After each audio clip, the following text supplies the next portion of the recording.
Les graphiques type courbe sont des graphiques utilisés pour faire la représentation de l'évolution d'une variable en fonction du temps. Très utilisé au quotidien dans le milieu des affaires en entreprise, il peut être utilisé pour faire la représentation graphique des tendances mensuelles de vente ou bien même la représentation graphique de l'évolution des embauches, comme vous le voyez sur ce cas qui nous servira d'exemple. Dans ce tutoriel vidéo, donc, je vous présente comment concevoir un graphique de type courbe via notre bon vieux logiciel Excel dans le cadre de notre formation intitulée 20 graphiques Excel pour des rapports Smart. Bonjour à tous et à toutes, ravi de vous retrouver et de vous savoir en notre compagnie pour la quatrième vidéo de notre formation consacrée à la conception des graphiques de type courbe. Dans une précédente vidéo, nous vous montrions comment concevoir les graphiques de type secteur que voici.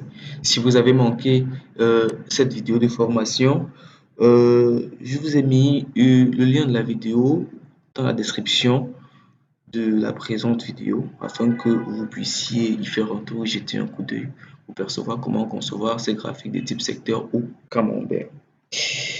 Et donc, sans plus attendre, nous allons passer à la conception de notre graphique de type courbe qui fera la représentation graphique de l'évolution des embauches d'une entreprise de 2010 à 2022. Pour cela, nous aurons besoin de cette base de données qui est déjà à notre disposition ici avec nous. Mais pour vous, vous inquiétez pas, le classeur avec ce tableau, le lien du classeur de ce tableau, autant pour moi, est disponible en commentaire. Vous pourrez le télécharger afin de reproduire avec nous toutes les manipulations que nous ferons pour aboutir à ces graphiques-ci ou à une version améliorée de ces graphiques. Alors, sans plus entendre, c'est parti. Très bien.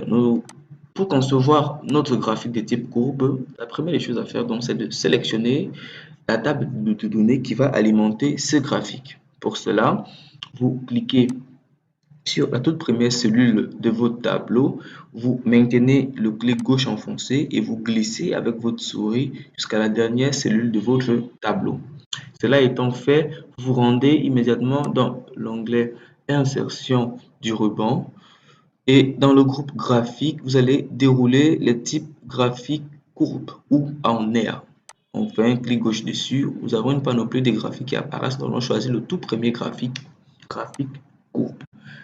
En cliquant dessus, un clic gauche, nous avons ce graphique-ci qui apparaît. Ce que vous remarquez tout de suite, c'est que dans ce graphique-là, nous avons certes la représentation graphique des différents recrutements opérés par l'entreprise, mais en abscisse, on remarque que en plus des années, nous avons aussi la valeur du total général des recrutements effectués par l'entreprise qui a été aussi représentée. Cela a donc pour effet de biaiser l'échelle du graphique et de plus, nous n'avons pas besoin de représenter le total général sur notre graphique. Pour cela, nous allons donc le retirer. Pour cela, vous allez vous rassurer que le graphique est bel et bien sélectionné comme il est là en cliquant sur le graphique. Vous vous rendez dans l'onglet Création des graphiques. Vous cliquez dans le menu Sélectionner des données. Un clic gauche, une nouvelle fenêtre apparaît. Dans cette fenêtre, et dans le cadre étiquette de l'axe horizontal, soit les étiquettes des abscisses, vous allez descendre avec votre barre de défilement verticale et décocher le total général pour retirer le total général de notre série de données représentées. Une fois que c'est fait, vous allez cliquer sur OK. Immédiatement, notre graphique est réajusté. Maintenant, tout ce qu'il nous reste à faire, c'est donc de procéder à des mises en forme pour rendre notre graphique, comment dire, visuellement attrayant. Nous allons commencer par modifier le titre du graphique. Pour cela, cliquez sur votre graphique pour le sélectionner, cliquez sur le titre pour le sélectionner, double-cliquez à l'intérieur de l'espace sélectionné et vous pouvez mettre un titre du genre évolution des embauches. Voilà, évolution des embauches. Vous cliquez à côté pour valider. Maintenant, nous allons mettre en forme notre titre. Vous cliquez sur le titre pour le sélectionner. Vous vous rendez dans l'onglet Accueil du ruban. Vous pouvez le mettre en gras en cliquant ici sur le G. Vous pouvez changer la police en déroulant ici et en choisissant la police qui vous plaît. Nous, on va choisir la police préférée des level up. Robot, la police robot, où est-ce qu'elle est? Elle est juste là. On va choisir le médium. On voit que c'est pas vraiment beau. On va choisir robot tout court. Voilà. Robot. Vous pouvez augmenter la police, la taille de la police ici en déroulant ces petits boutons et en choisissant la taille qui vous plaît. Nous allons laisser à 18, oui. Vous pouvez également modifier la couleur de la police ici en déroulant et en choisissant la couleur de la police qui vous plaît. Une fois que c'est fait, nous allons cliquer à côté pour valider nos modifications. Une fois que c'est fait, deuxième étape, nous allons supprimer les quadrillages, c'est-à-dire les lignes horizontales en arrière de notre courbe. Pour cela, vous cliquez sur un quadrillage, tous les quadrillages sont sélectionnés. Vous pouvez les supprimer avec la touche Delete ou Supre de votre clavier, comme ceci. Là, on a notre graphique. Nous allons maintenant mettre en forme la courbe, la rendre un peu plus intéressante. Pour cela, vous cliquez sur la courbe, elle est sélectionnée, vous faites un clic droit. Dans le menu qui apparaît, vous cliquez sur mettre en forme la série de données. Un nouveau menu va apparaître. Sur le menu qui apparaît, vous cliquez sur le petit pot de peinture qui correspond au remplissage. Une fois que c'est fait, vous avez deux sous-menus à l'intérieur, le menu marque et le menu courbe. Nous allons rester principalement sur le menu de la courbe. Pour cela, vous cliquez bien sur la courbe. Vous pouvez, dans le menu courbe sélectionné, nous allons tout d'abord, nous pouvons définir une nouvelle couleur pour notre courbe. Pour cela, vous cliquez sur la couleur ici. Vous choisissez une couleur qui vous plaît. Nous allons choisir cette couleur-ci. Automatiquement, la couleur de notre courbe change. À côté, si vous trouvez que votre couleur, la couleur de votre courbe frappe un peu trop, vous pouvez augmenter la transparence afin qu'elle soit moins visible. Vous pouvez pour cela déplacer ces petites barres verticales et au fur et à mesure que vous avancez avec cette barre, vous vous rendez compte que juste ici là, la couleur que nous avons choisie devient de plus en plus transparente. Nous allons laisser une transparence à 45%, à 40%, on va dire à 40%. On va sélectionner ici, nous saisissons 40 et nous validons la touche entrée. Vous pouvez aussi également augmenter l'épaisseur de votre courbe si vous trouvez qu'elle est un peu trop fine.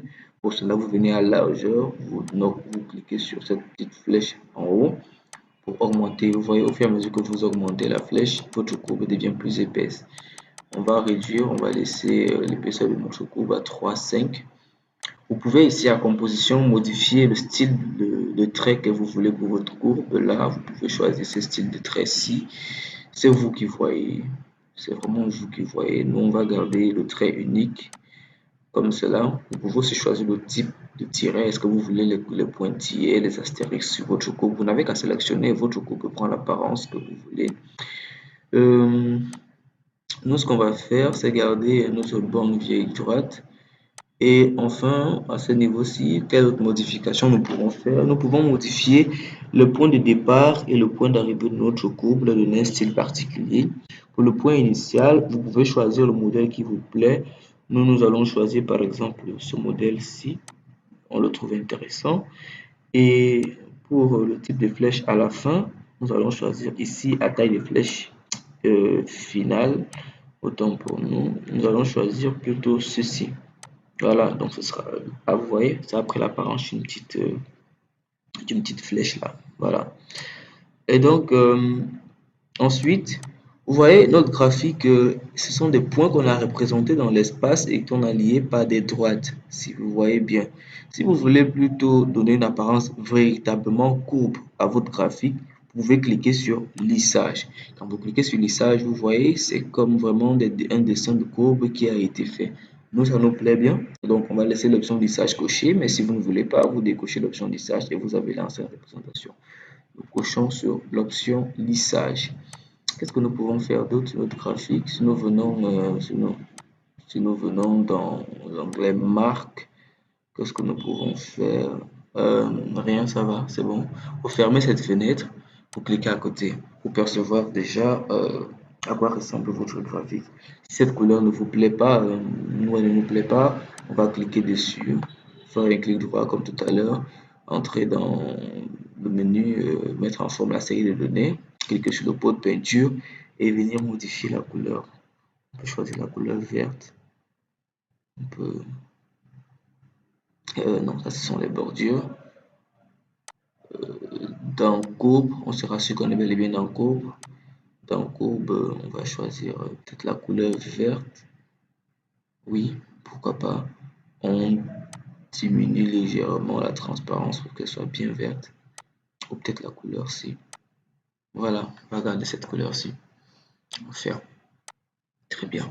Une fois que c'est fait, il ne nous reste plus qu'à mettre les étiquettes de données sur notre courbe pour voir quel est le nombre de recrutements qui a été fait année par année. Pour cela, vous sélectionnez votre graphique, vous cliquez sur le petit plus là, vous vous rendez dans étiquette de données. Dans étiquette de données, vous cliquez sur la petite flèche qui est juste ici et vous choisissez le positionnement que vous voulez pour vos différentes étiquettes de données. Nous, ce qu'on va faire, c'est juste choisir l'option au-dessus. Donc, nos étiquettes de données vont se positionner au-dessus. Vous voyez, vous avez des étiquettes de données pour chaque année. Maintenant, nous allons juste mettre en forme ces étiquettes de données. Pour cela, vous cliquez sur une étiquette de données. Toutes les étiquettes se trouvent sélectionnées. Vous rendez bien sûr dans le menu accueil dans le groupe police. Vous pouvez mettre en gras. Vous pouvez modifier la police comme nous. Ici, on va mettre robot. On peut légèrement augmenter la taille de la police. On peut aussi modifier la couleur si vous voulez. Nous, bon, je crois qu'on va laisser le noir. C'est beaucoup mieux. Voilà. Bien. Et maintenant, si tel que c'est positionné dans l'espace comme ceci, vous voyez que avec ces étiquettes de données, nous n'avons plus vraiment besoin de l'axe désordonné. On peut le supprimer. Pour cela, vous cliquez sur l'axe désordonné, sur le graphique pour le sélectionner. Vous cliquez sur l'axe désordonné pour le sélectionner et vous supprimez avec la touche sucre de votre clavier. Voilà, on a déjà un graphique à peu près potable. Maintenant, si vous voulez faciliter la lecture, si jamais vous ne parvenez pas à faire la projection du nombre de recrutements sur l'année qui correspond, vous pouvez bel et bien mettre des barres de projection sur votre graphique en cours. Pour cela, vous cliquez sur votre graphique pour le sélectionner, vous vous rendez dans l'onglet création de graphiques et dans le groupe disposition des graphiques juste à votre gauche là, vous déroulez ajouter un élément, vous vous rendez dans ligne et vous choisissez ligne de projection. Automatiquement, vous voyez, il y a des petites lignes de projection qui apparaissent sur votre graphique. Pas vraiment beau, mais on peut les mettre en forme. Elles sont pas vraiment, c'est pas vraiment, ouais, on peut les mettre en forme. Vous cliquez sur une ligne quelconque, toutes les lignes sont sélectionnées. Vous faites un clic droit et vous choisissez l'option format des lignes de projection. C'est le menu qui apparaît juste là à couleur. On peut choisir une même couleur que la couleur de notre courbe et nous pouvons augmenter légèrement la transparence de nos lignes pour pas pour esthétique, on va dire ça comme ça. Vous mettez au pourcentage que vous voulez, mais on va laisser à 70%. On peut aussi diminuer légèrement l'épaisseur de notre graphique, même à 0,5. On peut mettre en tiret. Voilà. Très bien. Et donc là, notre graphique de type courbe, évolution, qui fait la représentation de l'évolution des embauches, on peut dire qu'elle est terminée. Nous sommes quittés de cette base de données pour aboutir à ces graphiques-ci, qui est une version, on va dire, améliorée du tout premier graphique que nous avons conçu. Vous aurez pu vous arrêter là, hein. Mais après, vous voyez, la seule différence, c'est qu'on a fait que cette courbe soit vraiment une courbe. Il n'y a pas les points ne sont pas joints par des droites. Nous avons donné une apparence un peu, je sais pas comment appeler ça, vraiment ça donne l'impression d'une courbe. C'est comme une espèce de serpent, on va dire ça comme ça. Donc là, notre graphique de type courbe, il est terminé. Nous espérons que sa conception a été très simple et que vous avez pu reproduire pas à pas ce graphique et que vous avez pu aboutir au même résultat que nous, si ce n'est que vous avez pu l'améliorer en explorant toutes les options de mise en forme des graphiques de type courbe. Si ce tutoriel vidéo vous a plu, n'hésitez pas donc à lâcher un j'aime, à commenter pour nous faire part de vos impressions, à vous abonner également pour ne rien manquer de nos prochains tutoriels parce que je peux vous dire que à partir de la prochaine vidéo, les graphiques que nous verrons sont vraiment des graphiques de type Smart. Alors, ne ratez rien de cette prochaine vidéo. Et pour cela, une seule adresse, Level Up Conseil et formation. Abonnez-vous à la chaîne, commentez, likez la vidéo pour ne rien manquer des futures formations. Merci.